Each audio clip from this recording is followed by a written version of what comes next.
नमस्कार, कृति समाचारमा स्वागत छ। म स्वरूपा थापा मगर। समाचार सुरु गरौँ मुख्य खबरबाट। नेवार समुदायले मान्दै आएको नयाँ वर्ष अर्थात् नेपाल सम्बत विधिपूर्वक मनाए। धरानमा पनि सामान्य रूपमा मनाइयो। पश्चिमी वायुको प्रभावले देशभरको मौसम प्रभावित। प्रदेश 1 का केही स्थानमा हल्का वर्षा। नेकपाका अध्यक्ष तथा प्रधानमन्त्री केपी शर्मा ओलीद्वारा वरिष्ठ नेता माधव कुमार नेपालसँग भेटघाट। राजनीतिक प्रस्ताव फिर्ता लिन आग्रह। धनकुटाको सल्लेरीको सिरानमा भग्नावशेषका रूपमा रहेको पार्कलाई स्थानीय नागरिकहरूद्वारा पुनर्निर्माणका लागि विदेशबाट आर्थिक सहयोग। र धनकुटाको महालक्ष्मी नगरपालिकाद्वारा उज्यालो नगर अभियान सुरु। अब समाचार विस्तारमा। नेवार समुदायले मान्दै आएको नयाँ वर्ष अर्थात् नेपाल सम्बत सोमबार विधिपूर्वक मनाएका छन्। कोरोना महामारीका कारण सामान्य रूपमा मात्रै नेपाल सम्बत मनाएको हो। धरानमा पनि नेवारी सङ्घ संस्थाले विधिपूर्वक मात्रै मनाएको सिद्धि नेवा परिषदका अध्यक्ष गोकुल श्रेष्ठले बताउनुभयो। सोमबारबाट नेपाल सम्बत 1141 मा प्रवेश गरेको छ। सो अवसरमा राष्ट्रिय विभूति शङ्खधर साखवाको पनि सम्मान गरिएको छ। विक्रम सम्बत 937 मा गरिब जनताको ऋण मोचन गरेकाले नेपाल सम्बतको सुरुवात भएको मानिन्छ। यसलाई मौलिक सम्बतको रूपमा मानिँदै आएको छ।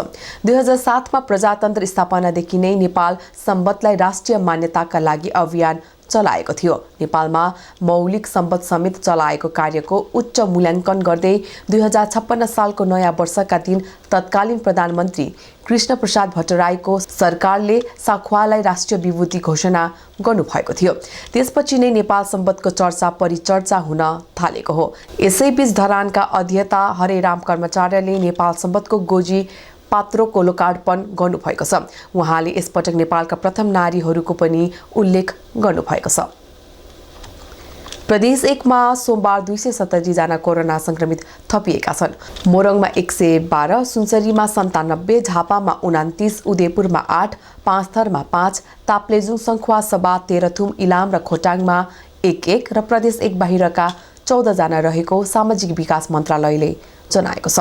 मोरङको विराटनगरमा 58, बुढीगङ्गामा 14, उर्लाबारीमा 8, लेटाङमा 7, सुन्दरहरैटामा 6, पथरी शनिश्चरेमा 5, रतुवामाई र कटहरीमा 3-3, रङ्गेली र बेलबारीमा 2-2, कानेपोखरी, ग्रामथान, जहदा र सुनवर्सीमा 1-1 जनामा संक्रमण देखिएको छ। सुनसरीको इटहरीमा 64, धरानमा 11, बराहा क्षेत्रमा 7, दुहबीमा 5, रामधुनी र इनरवामा 4-4, बर्जु र गढीमा 1-1 जना छन्। झापाको कमल गाउँपालिकामा 6, दमक, अर्जुनधारा र गौरादहमा 5-5, बिर्तामोड र हल्दीबारीमा 2-2, गौरीगञ्ज, मेटीनगर, भद्रपुर र शिवशताक्षीमा 1-1 जनाको रिपोर्ट पोजिटिभ आएको सामाजिक विकास मन्त्रालयले जनाएको छ। प्रदेश 1 मा कोरोना संक्रमितको सङ्ख्या 24,020 पुगेको छ। प्रदेश 1 मा सोमबार 197 जना डिस्चार्ज भएका छन्।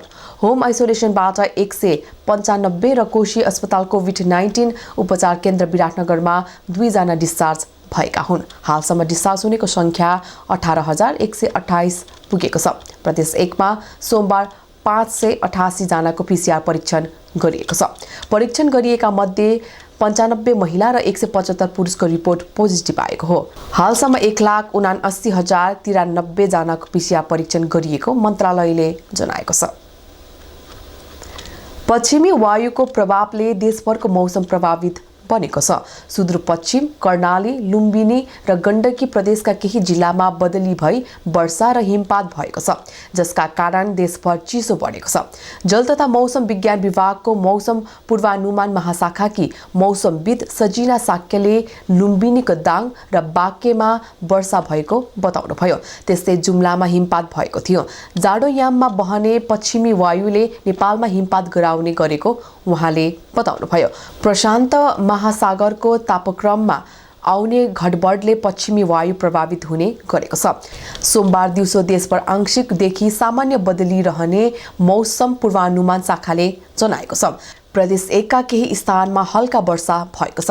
मंगलबार दिउँसो देशको पहाडी भूभागमा आंशिक बदली रही उच्च पहाडी तथा हिमाली भूभागका केही स्थानमा सामान्य हिमपात हुने जनाएको छ। सत्तारूढ नेपाल कम्युनिस्ट पार्टी नेकपाका अध्यक्ष तथा प्रधानमन्त्री केपी शर्मा ओलीले वरिष्ठ नेता माधव कुमार नेपालसँग भेटघाट गर्नुभएको छ। नेकपाका चर्किँदै आएको विवादका कारण पनि अहिले प्रधानमन्त्री ओली विभिन्न उच्च पदस्थ नेतासँग भेटघाटमा व्यस्त बन्नु भएको हो। उहाँले केही दिन अघि मात्रै राष्ट्रपति विद्यादेवी भण्डारीसँग भेटघाट गर्नुभएको थियो, तर भेटघाटमा के विषयमा छलफल भएको थियो भन्ने खुलाइएको छैन। पार्टीको विवादलाई लिएर नै भेटघाट गरिएको अनुमान गरिएको छ। आइतबार पनि उपाध्यक्ष वामदेव गौतमसँग भेट गर्नु भएको थियो।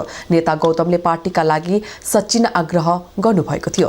पार्टीका अर्का अध्यक्ष पुष्पकमल दाहालले सचिवालय बैठकमा एकल दस्तावेज ल्याउनु भएको भन्दै ओलीले त्यसलाई फिर्ता गराउन अहिले कम्मर कसेर लाग्नु भएको छ। तर प्रचण्ड निकट सचिवालय सदस्यहरू टस्का मस गरेका छैनन्। दाहालले पेश गरेको राजनीतिक दस्तावेज फिर्ता लिनका लागि नेता नेपालसँग आग्रह गरिएको छ। नेता नेपालले उक्त प्रस्ताव सचिवालयका 5 जनाले ल्याएकाले फिर्ता नहुने अडान राख्नु भएको छ। सचिवालयमा 9 जना सदस्य छन्, जसमा 4 जना ओली निकट मानिन्छन्। ओली निकटले भने फिर्ता हुनुपर्ने अडान कायमै राखेका छन्। धनकुटाको सल्लेरीको सिरानमा भग्नावशेषका रूपमा रहेको पार्कलाई स्थानीय नागरिकहरू पुनर्निर्माणमा जुटेका छन्। महेन्द्र पार्कका नामले परिचित उक्त पार्क 2013 सालमा तत्कालीन राजा महेन्द्र धनकुटा दौडाहा गर्ने तयारीको सिलसिलामा तयार गरिएको थियो। तत्कालीन धनकुटा गौडाका वाडा हाकिम रङ्गनाथ उप्रेतीको निर्देशनमा पार्क निर्माण भएकाले पनि महेन्द्र पार्क नाम राखिएको स्थानीय बताउँछन्। पार्कका लागि स्थानीयहरूले पुनर्निर्माण थालेका हुन्। द्वन्द्वका कारण पूर्ण रूपमा छेदविच्छेद भएको र अवशेषसम्म पनि निमिट्यान्न हुन लागेको अवस्थामा इतिहासकार ठाकुर प्रसाद बरालको पूर्ण सक्रियता र संयोजन, पत्रकार राजेश्वर बहादुर श्रेष्ठ, मूर्तिकार श्री कृष्ण श्रेष्ठ र सहित पुत्र मनोज नारायण श्रेष्ठ समेतको सक्रियतामा सो पार्कको पुनर्निर्माण भएको हो, जसका लागि धनकुटाबाट वैदेशिक रोजगारीमा गएकाहरूले लाखौं रुपैयाँ सहयोग गरेपछि पुनर्निर्माण भएको हो। विदेशमा रहेकाहरूले 1,51,402 रुपैयाँ सहयोग गरेका थिए। पार्कमा पुनर्निर्माण भएपछि स्थानीय पर्यटकहरूको चहल पहल बढेको छ। धनकुटाको महालक्ष्मी नगरपालिकाले उज्यालो नगर अभियान सुरु गरेको छ। नगरका हरेक घरलाई उज्यालो बनाउने उद्देश्यले नगरपालिकाले चालु आर्थिक वर्षदेखि यो अभियान सुरु गरेको हो। महालक्ष्मी नगरपालिका 4 चानुवाका विपन्न परिवारलाई शुक्रबार सोलर वितरण गरेर अभियान सुरु गरिएको छ। अभियान उद्घाटनका अवसरमा धनकुटाबाट संघीय संसदमा प्रतिनिधित्व गर्नुहुने युवा नेता राजेन्द्र कुमार राईको प्रमुख आतिथ्यमा चानुवाका 5 परिवारलाई हरेक घरमा 4-4 वटा बत्ती बाल्न मिल्ने 20 वाटको सोलर सिस्टम वितरण गरिएको हो। विपन्न तथा भौगोलिक विकटताका कारण बिजुली बत्तीको पहुँचमा नपुगेका चानुवाका कर्ण बहादुर खड्का, सल बहादुर विश्वकर्मा, गोपाल छाला, पुष्पराज अधिकारी र मोहन अधिकारीको परिवारलाई सोलर वितरण गरिएको हो। कृति समाचारको अन्त्यमा पुनः एकपटक मुख्य खबरहरू। नेवार समुदायले मान्दै आएको नयाँ वर्ष अर्थात् नेपाल सम्वत विधिपूर्वक मनाए। धरानमा पनि सामान्य रूपमा मनाइयो। पश्चिमी वायुको प्रभावले देशभरको मौसम प्रभावित। प्रदेश 1 का केही स्थानमा हल्का वर्षा। नेकपाका अध्यक्ष तथा प्रधानमन्त्री केपी शर्मा ओलीद्वारा वरिष्ठ नेता माधव कुमार नेपालसँग भेटघाट। राजनीतिक प्रस्ताव फिर्ता लिन आग्रह। धनकुटाको सल्लेरीको सिरानमा भग्नावशेषका रूपमा रहेको पार्कलाई स्थानीय नागरिकहरूद्वारा पुनर्निर्माणका लागि विदेशबाट आर्थिक सहयोग। र धनकुटाको महालक्ष्मी नगरपालिकाद्वारा उज्यालो नगर अभियान सुरु। हवस् त कृति समाचार यति नै। कृति टेलिभिजन हेर्दै गर्नुहोला। नमस्कार।